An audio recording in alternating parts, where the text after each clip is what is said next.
gentlemen, the gallery is now closed. Please make your way to the nearest exit.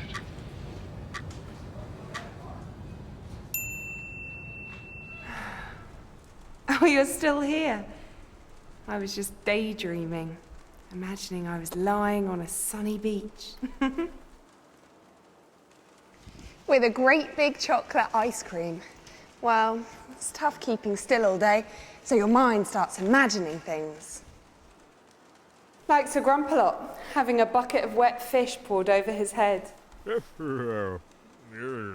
Mind you, if you want to see a really big imagination, you should meet Henri Rousseau.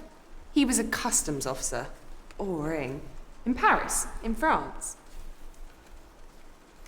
But whenever he could get a few hours off, he taught himself how to paint. And when he was painting, Rousseau could imagine he was anywhere in the world.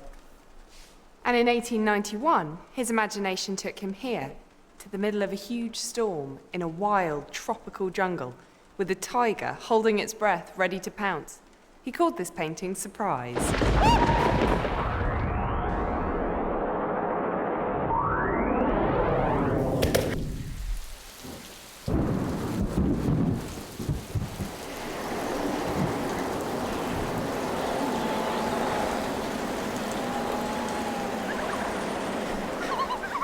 I was daydreaming of a beach and an ice cream, not a jungle.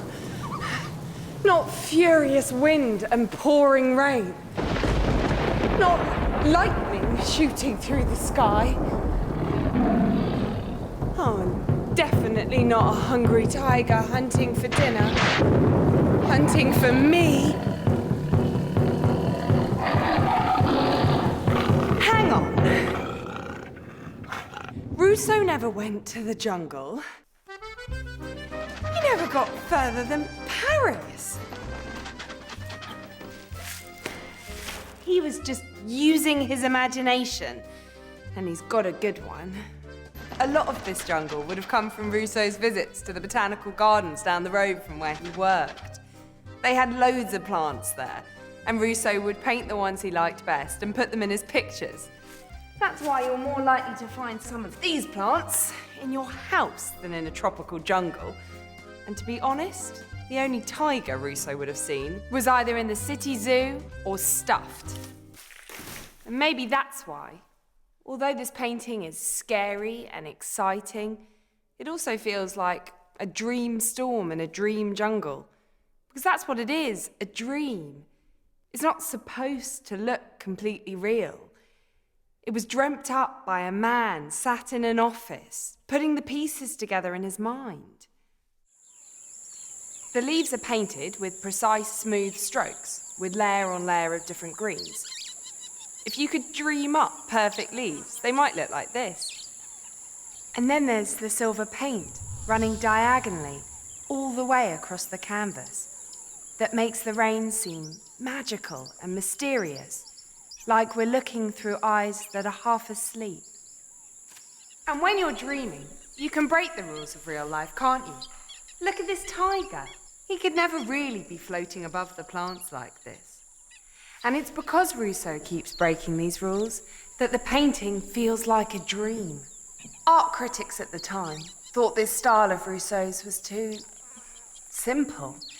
He didn't care. He trusted himself.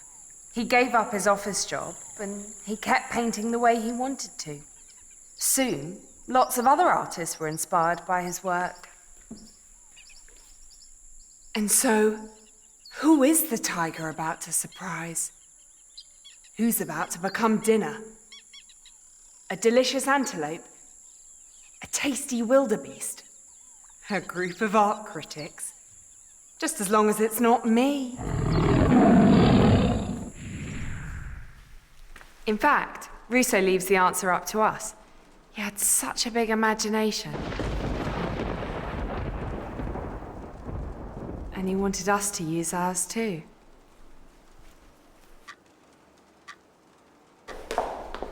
Rousseau dreamt of the jungle. Why not imagine somewhere you've always wanted to go to? Then, like him, visit that place by painting it. I wonder where you'll end up.